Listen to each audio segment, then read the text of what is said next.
Hello and welcome to another episode of Center Stage with ICS Theatre. I'm your host Anaita Mantri here once again bringing to you an insightful conversation with someone who has done amazing work in theatre with a cause. Today we will be speaking with the well-known playwright and artistic director of Tisri Dunya Theatre Company based in Toronto, Canada, Mr. Rahul Varma. Mr. Varma grew up and completed his graduation in Lucknow, India.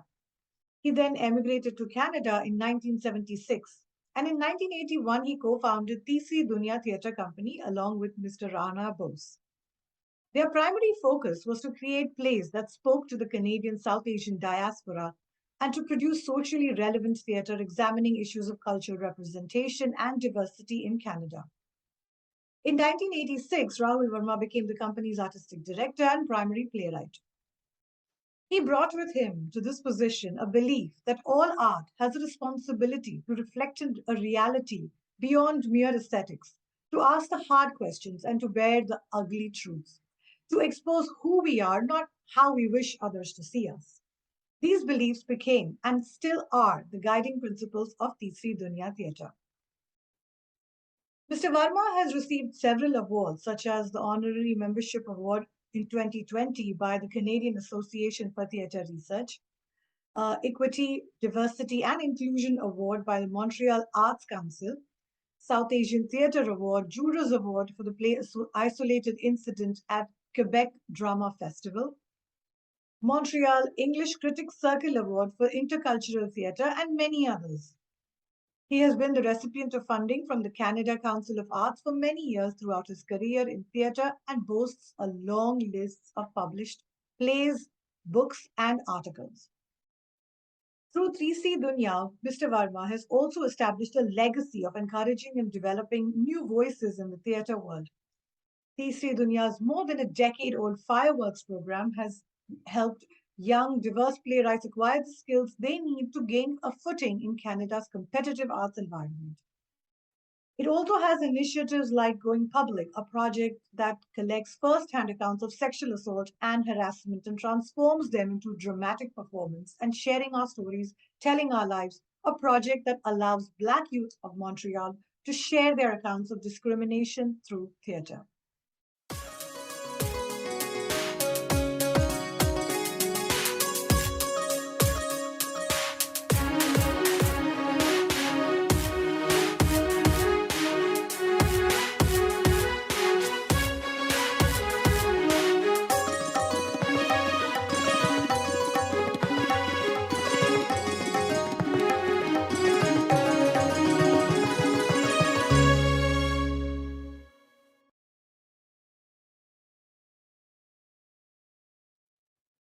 So let's get started right away, and please help me in welcoming Mr. Rahul Varma to Center Stage with ICS Theatre. Hello, Mr. Varma. How are you today? Thank you. I'm very well, Anaita. Thank you very much for giving me the chance to speak to your audiences. Absolutely. The pleasure is all ours. Thank you. So let me jump right into our discussion because, I'm sure that all of our audiences really want to know, everything about your work, about Tisri Dunya Theatre and all of that. So let me start with a very important question. You've written extensively, of course, we know, on political and social issues that affect mainly the immigrant community in the Western world and also on the socially oppressed in third world countries. In fact, the motto of Tisri Dunya is changing the world one play at a time. So what was it that first spark in you that ignited your passion on this subject? What is it that first gave you this drive to tell these stories? A variety of factors. Actually, the line that you quoted from the Tisri Dunya Theatre's motto, a moniker, that changing the world one play at a time, it signifies the fact that the world we live in is not as egalitarian, is not as just, is not as beautiful as we lead ourselves to believe. But it should not be just as a complaint. It has to meet with certain reaction. How do we fix it? How do we correct it? Mhm. And one way to my way of doing that is, of course, raising our consciousness, our awareness, but at the same time, respecting the power of art, power of literature, power of theater to addressing that issue. Uh, Let me just go back to a little bit in our historical past. I often read our Indian writers. Sahir Lodhianvi comes to my mind. So at one time he said, and I will more or less translate him, that if everyone had something to eat, if there was a shelter on over everyone's head, if no women were paraded naked on the streets, if every child had food to eat before going to bed, then of course I would also write about the moon and the river and the mountain. But until that is not the case, let me dedicate my craft to some cause. So a theater gives me an opportunity to merge the craft and the cause. The message that theater would create is done with the artistic beauty. And that combination attracts me. So I said, well, the world we live in is unequal. Let's equalize it by use of the artistic beauty. Beautiful, beautifully, very well said, and you do it so beautifully. Thank So you. thank you so much for giving us that, the gift of your craft with the cause. Now, you always talked about advocacy and politics in your writing, and your belief that writing isn't, as we said, just a craft, but it's also a cause. So, what was your experience like? Obviously, that comes with its own baggage, that comes with its own risks. And what was your experience when you faced controversies on all of these very politically charged pieces? At least some of them, and what was the outcome of that? Can you talk to us a little bit about that? Yeah. So I come from India, a country that before 1947 was an undivided country. It could have been a subcontinent by itself had it not gone through a division. And one of the thing that the country of my birth is blessed with, and I'm here not talking just about India. I'm talking about entire South Asia, what has now become a Pakistan and Bangladesh and Sri Lanka and all the other countries around it. We were blessed with fantastic writers, fantastic thinkers, very profound one. And I'm not talking about those who dedicate their artistry or their craft in praising God. I'm talking about those who have dedicated their craft in writing about the people. So we are talking about Premchand, we're talking about Sadat Hasan Manto, talking about Rabindranath Tagore. These people were very, very inspiring. And I think that they preempted the world, that what the world we are going to the world we are living, how it is and how it is going to shape itself. So I'm deeply inspired by them. Then I come to Canada in, I believe, in 1976 or 77, somewhere around that time. And some of the worldly disparities became very clear. Now, I lived in kind of a disparity and inequity in South Asia in terms of poverty, in terms of who has more, who has less, who is more wealthy, who is less, the caste system, the gender problems. So I had seen all of that. Coming here, I saw that the divisions, despite the prosperity that West had, those divisions were quite profound. And what I'm trying to say here is that I go to see a play on the Canadian stage, or I watch Canadian cinema.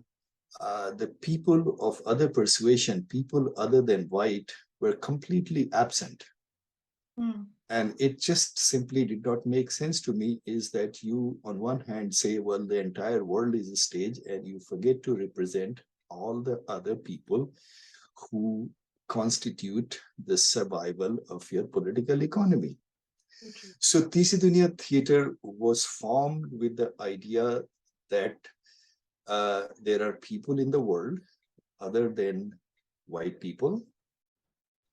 And in order to make a better unity with the white people, it was important that the non-whites work with them, be represented, and cover their share of expression and representation in literature, in arts, and cinema, and screen. So interculturalism became a cause. And of course, from the very beginning, as I said, that the theater was not simply, uh, doing the art, but merging the art with the social cause. Uh, so it led me into looking into the system, that what kind of art support system that existed in North America, other than the monopoly of a certain monochromatic representation. What was the system like? And the system was very unequal. It discriminated people on the basis of their heritage, race, history that they come from. So the TC Dunya Theatre followed two pursuits at the same time. One is to improve the system by advocacy, and the other one was to engage with the public with the social issues through theater.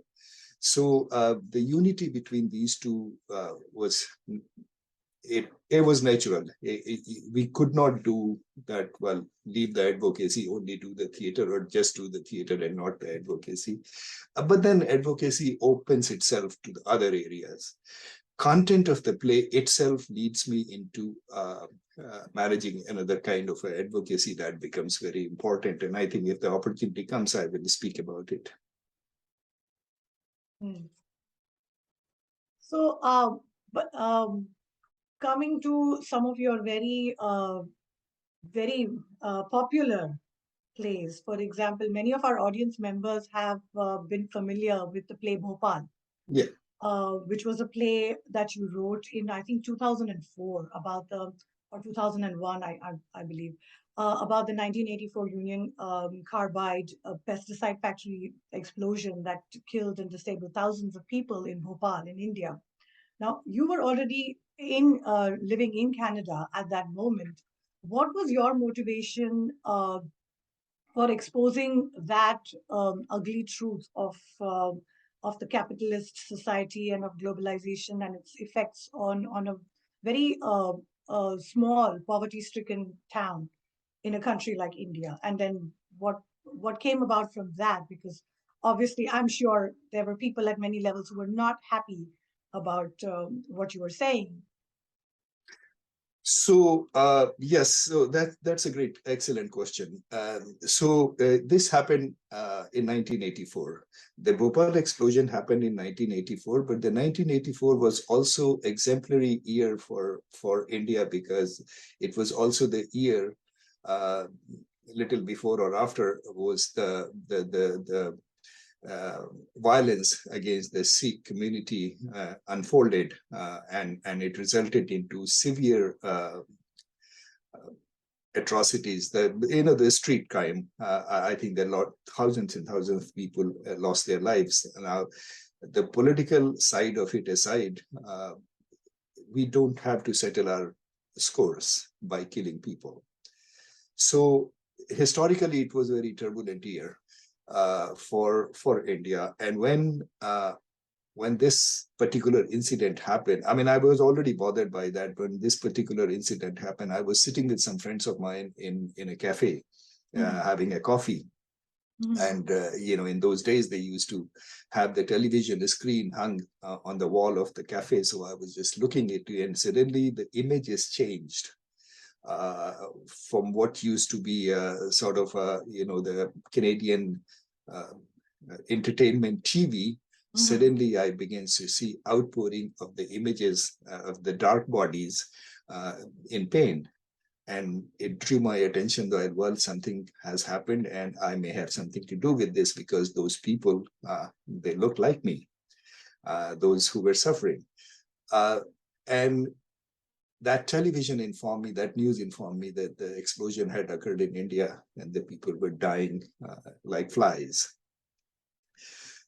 the image of that was very powerful in my mind. And also it was a rare image to see, because otherwise the Western TV does not represent people from elsewhere. Especially in So those days, I'm guessing. exactly, yeah. So I did a little bit of a search, and I realized that this pesticide plant had exploded, and it made me think that, what to do and how do I respond to a situation that connects so deeply with me, and yet I'm sitting so far away. So idea of writing the play came at that time, and I realized that what do I write? Do I write the pain of people? Hmm.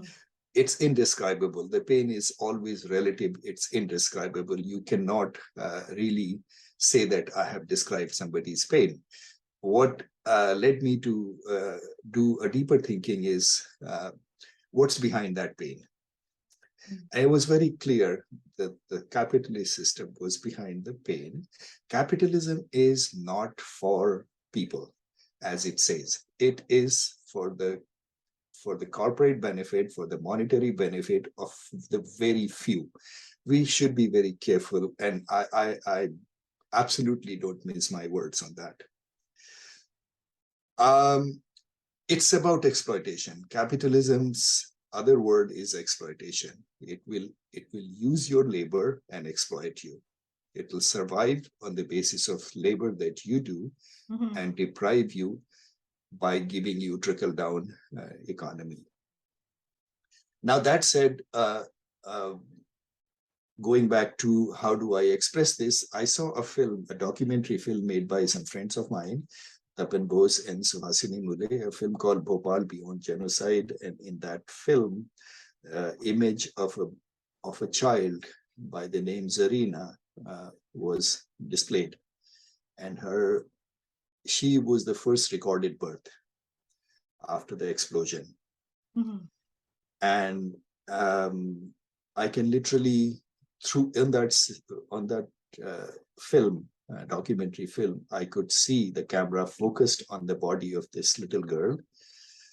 I could see her melting skin. I could see her heart through her skin. I could see how her rib cage was heaving, and that was a confirmation for me that uh, there is no way I can describe this girl's pain. And then I posed myself a question that what would this girl tell me if she lived? Mm. And I found that this question itself was so thoughtless. I mean, what is a 18-day-old child going to say? She was unable to speak, because all that was she saying was a silence. And I said, well, this is what I should do. What's behind her silence? And out of that came the play Bhopal. So it was about the corporate greed. And I did not focus on technology going wrong, but how this play had impacted life of people who suffered, but also the generations after that. And it particularly had impacted women more than it had impacted men. And I don't wish to make that as a big point, but what I'm saying here is that in all our deliberation about describing incidents of violence or accidents, we forget that the women suffer more, and they only are statistics in the sense that including women and children, but we don't go deeper. Bhopal went deeper. It saw that how the birthing capacity of women was impacted by this explosion, that it was intergenerational, and as you can see that now it's almost 39 years since that explosion, and children are still showing us the kind of a disease, a kind of an impact that was unknown to the medical science. So my work in Bhopal somehow led me to create a play where I represented this not as an industrial accident, but as a social calamity that was man-made. The second part of your question, that what was the response? The response was very good from the public. It is because of that that I was able to come to New Jersey and to the Burkas show, Yes. And show the play. See, people have the capacity to distinguish what is meaningful good work versus not. Response from the government and the authorities, of course, I wasn't expecting that it would be good. I was expecting it'll be hostile, and it was hostile. But the good part is that the play is being taught at various colleges, universities in the educational system, and it is generating discussions to that effect. Anecdotally, I had this character. It's a fictional play. It's not. Yes. I mean, Bhopal is not. Yeah, I've read it. Yeah. So. All the characters in the play are created, imagined, except Anderson, Warren Anderson, the CEO. So I was actually hoping that somebody from the Union Carbide Corporation will take note of it and try to sue me or something, and that will give more publicity to the event. That didn't happen, but I was purposely provoking that idea. So I'm not afraid of, and I'm not surprised some of the harsh reaction I would receive from the authorities. And you were prepared for it, I guess. But I mean, when you're speaking about it and speaking about the story of how you saw those images and thought about this play, I mean, I can tell that you still have that pain in your voice, and everything is so vivid in your memory. You still have that passion, which is I mean, just hearing you speak of it gave me goosebumps. So I cannot even imagine what it must have been like for you to even see those images at that time and actually decide that I have to do something about it. We writers we like to be triggered emotionally in order for us to create work. But yes, at a serious level, yes, it has remained with me. It continues to remain with me, and I'm still involved in the cause of Bhopal. So the Sambhavna Trust in India, in Bhopal, that does the work for people who have experienced the catastrophe. I'm engaged and involved with them and continue to do that work. You see, because the idea of writing a play like this is not to that, well, you wrote the play, you produce the play and move on to the next thing. It's a lifelong engagement. The problem exists, which is what I predicted in the play and depicted, and therefore my engagement remains with that. Now,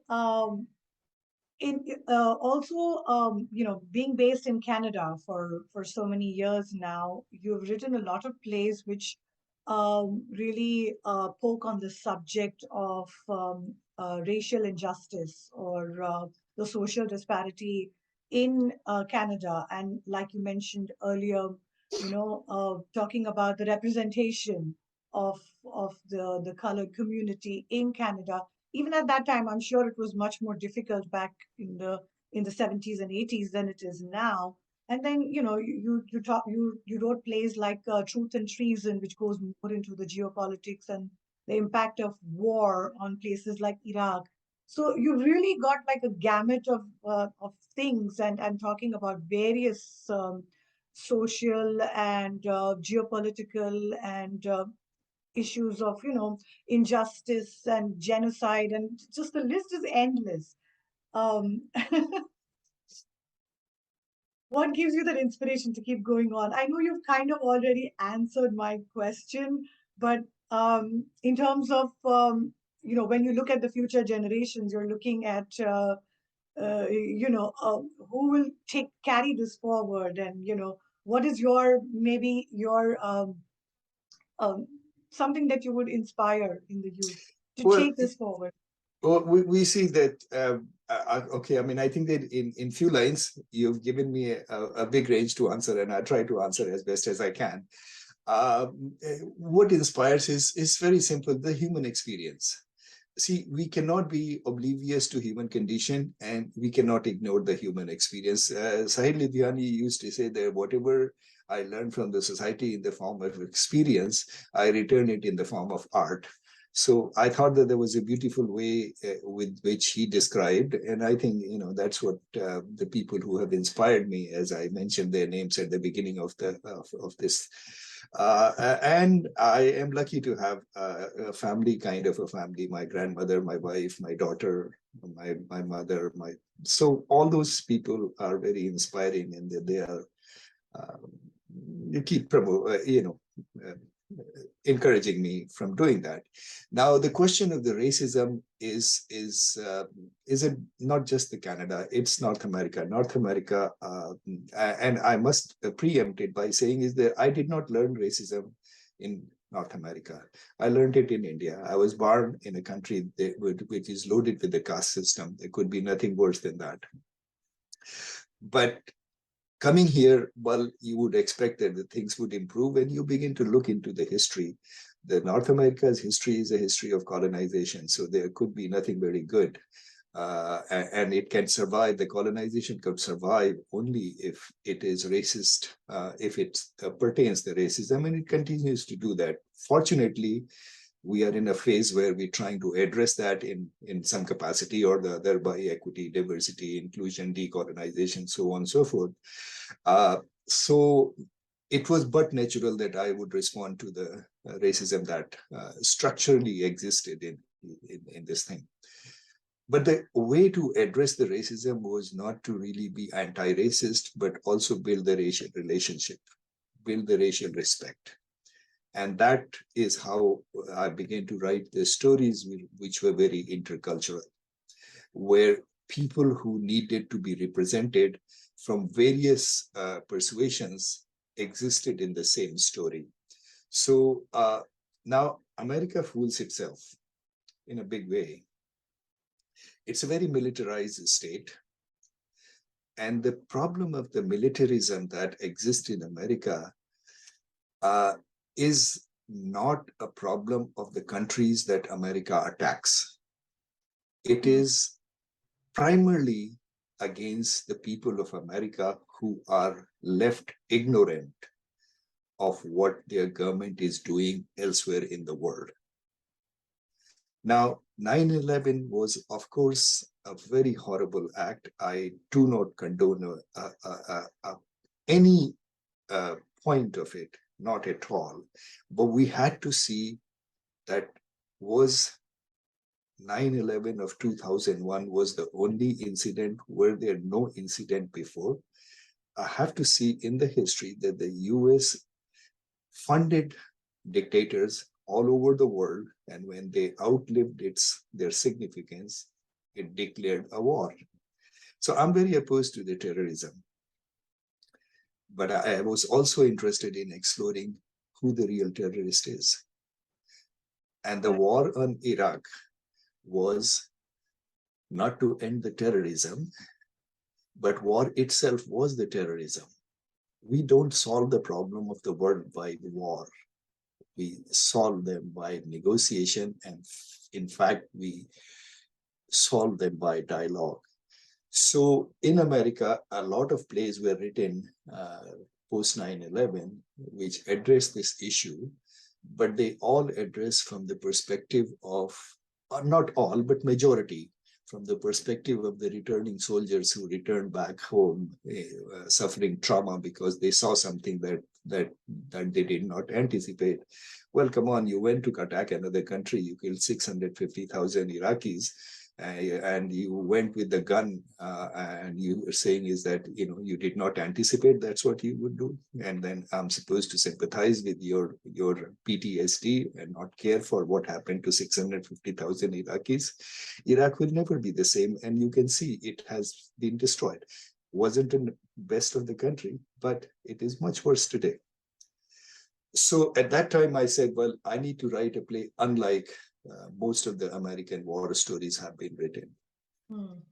America is in a habit of attacking a country like Vietnam and then doing the stories the Miss Saigon or Good Morning America, and so on and so forth. In that, people who you attack become object of your anger.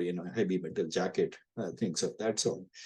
So it's a great injustice the American artist, American art industry, and American militarism has done to the people of America primarily.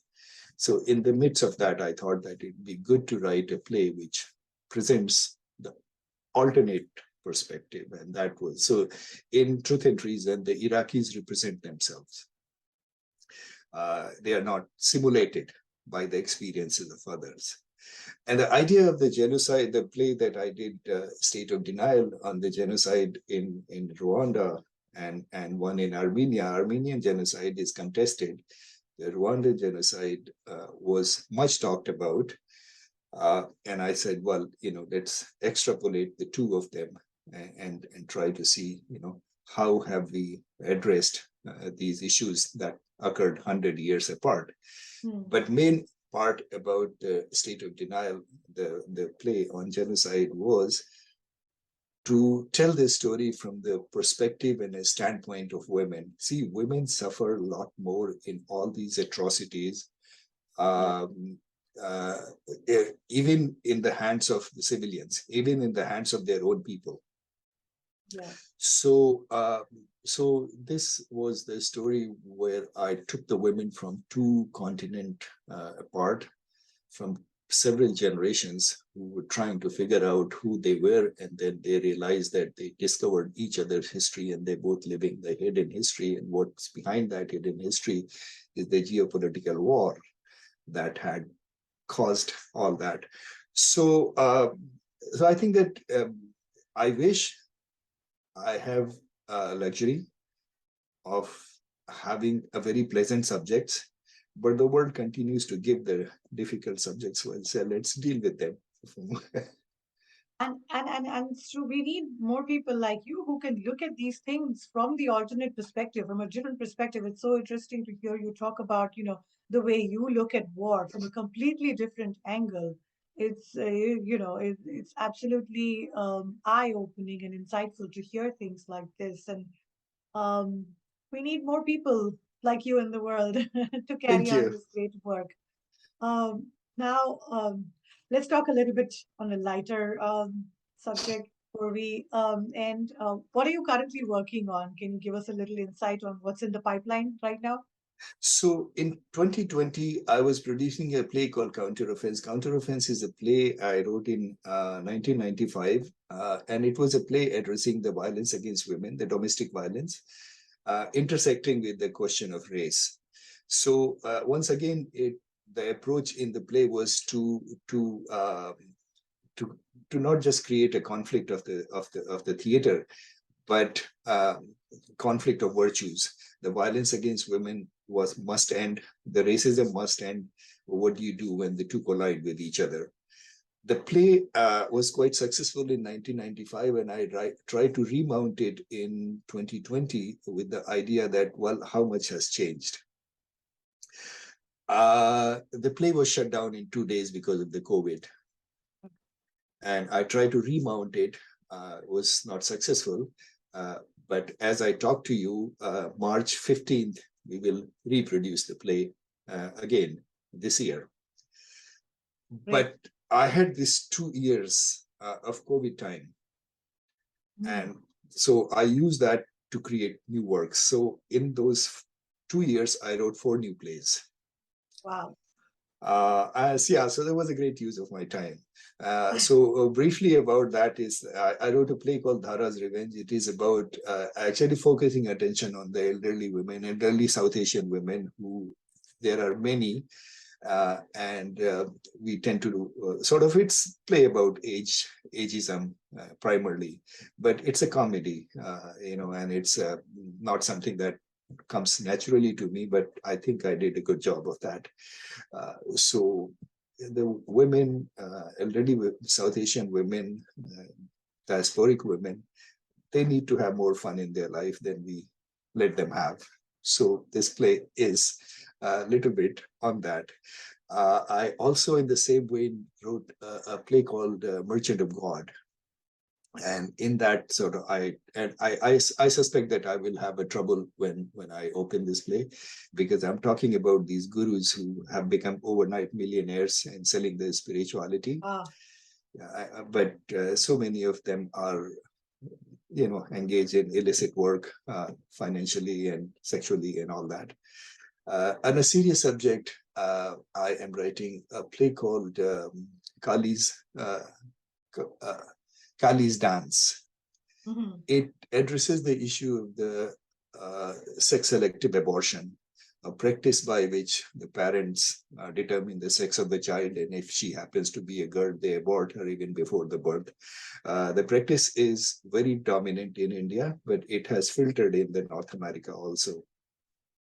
So I'm putting a lot of energy into that. So this would be one of those plays. I hope that in the same line as Bhopal and Truth and Treason and the State of Denial are, and also writing and wrote another play called Talak.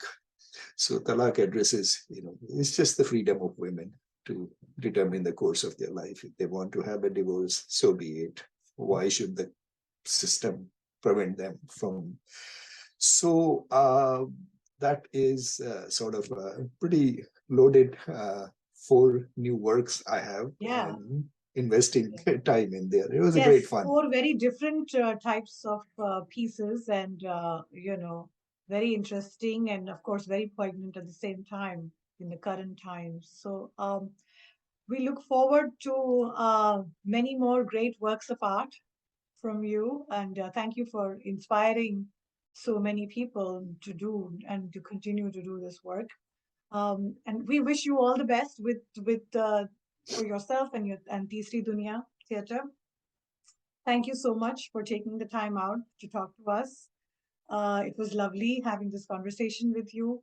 We could go on, but for now, this is the time we'll take from you.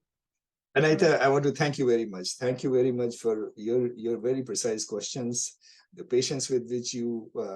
It's very good to see a moderator who has fewer lines and permits us to to use more lines. So you did a We want to wonderful. hear you. We want absolutely to hear from you. So Yeah, okay. And thank you very much to Barkha also for inviting me.